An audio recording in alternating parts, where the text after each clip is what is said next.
ದಕ್ಷಿಣ ಜಿಲ್ಲೆ ಚನ್ನಪಟ್ಟಣ ನಗರಸಭೆಗೆ ನೂತನ ನಗರಸಭೆ ಸ್ಥಾಯಿ ಸಮಿತಿ ಅಧ್ಯಕ್ಷರಾಗಿ 10ನೇ ವಾರ್ಡ್ನ ಸದಸ್ಯೆ ಜಯಮಾಲಾ ತಮ್ಮ ಅಧಿಕಾರ ಸ್ವೀಕಾರ ಮಾಡಿದರು.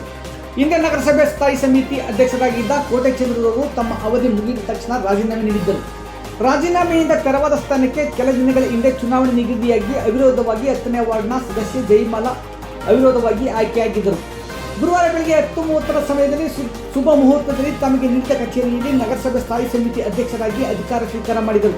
ಈ ಸಂದರ್ಭದಲ್ಲಿ ಜಿಲ್ಲೆಯ ಜನರ ನಾಡಿಮಿಡಿತ ಸಂಗ್ರಾಮ ಟಿವಿ ಜೊತೆ ಮಾತನಾಡಿದ ನಗರಸಭೆ ಸ್ಥಾಯಿ ಸಮಿತಿ ಅಧ್ಯಕ್ಷೆ ಜಯಮಾಲಾ, ಪ್ರತಿಯೊಬ್ಬರ ಪ್ರೀತಿ ವಿಶ್ವಾಸಕ್ಕೆ ಪ್ರತೀಕವಾಗಿ ನಗರಸಭೆ ಸ್ಥಾಯಿ ಸಮಿತಿ ಅಧ್ಯಕ್ಷ ಸ್ಥಾನ ದೊರೆತಿದೆ.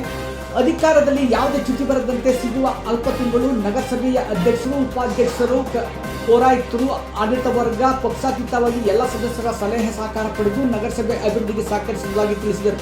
ಈ ಸಂದರ್ಭದಲ್ಲಿ ನಗರಸಭೆ ಅಧ್ಯಕ್ಷರಾದ BN ನಾಗೇಶ್, ನಗರಸಭಾ ಉಪಾಧ್ಯಕ್ಷರಾದ ಲೋಕೇಶ್, ಮಾಜಿ ನಗರಸಭಾ ಮಾಜಿ ಅಧ್ಯಕ್ಷ ಹಾಲಿ ಸದಸ್ಯ ವಾಸಿಲ್ ಅಲಿ ಖಾನ್, ಚನ್ನಪಟ್ಟಣ ಅಭಿವೃದ್ಧಿ ಪ್ರಾಧಿಕಾರದ ಮಾಜಿ ಅಧ್ಯಕ್ಷ ರಾಂಪುರ್ ಮಲವೇಗೌಡ, ನಗರಸಭಾ ಸದಸ್ಯರುಗಳಾದ ಕಂಠಿ ಮಹಾದೇವ, ಸತೀಶ್ ರೇವಣ್ಣ, ಕಮಲಾರಾಮು, ಲೋಕೇಶ್, ಚಂದ್ರು, ಶ್ರೀನಿವಾಸ ಮೂರ್ತಿ, ಕಸ್ತೂರಿ, ಮತೀನ್, ಭಾವಸ, ಮುತ್ತಿಯಾಜ್, ಸುಹೇಬ್ ಖಾನ್ ಹಾಗೂ ಕಾಂಗ್ರೆಸ್ನ ಹಿರಿಯ ಮುಖಂಡರುಗಳಾದ ಬೋರ್ಲು ಚಂದ್ರಕಾಂತ್, ಅಕ್ಕೂರ್ ಶೇಖರ್, ನ್ಯೂಸದ ಸದಾನಂದ ಹಾಗೂ ಹಲವಾರು ಮಂದಿ ಹಾಜರಿದ್ದರು. ಇವತ್ತು ನಾನು ಅಧಿಕಾರ ಸ್ವೀಕಾರ ಮಾಡ್ತಾ ಇದ್ದೀನಿ. ಸ್ಥಾಯಿ ಸಮಿತಿಗಳು ಇನ್ನು 4 ತಿಂಗಳು ಕಾಲಾವಕಾಶ ಇದೆ.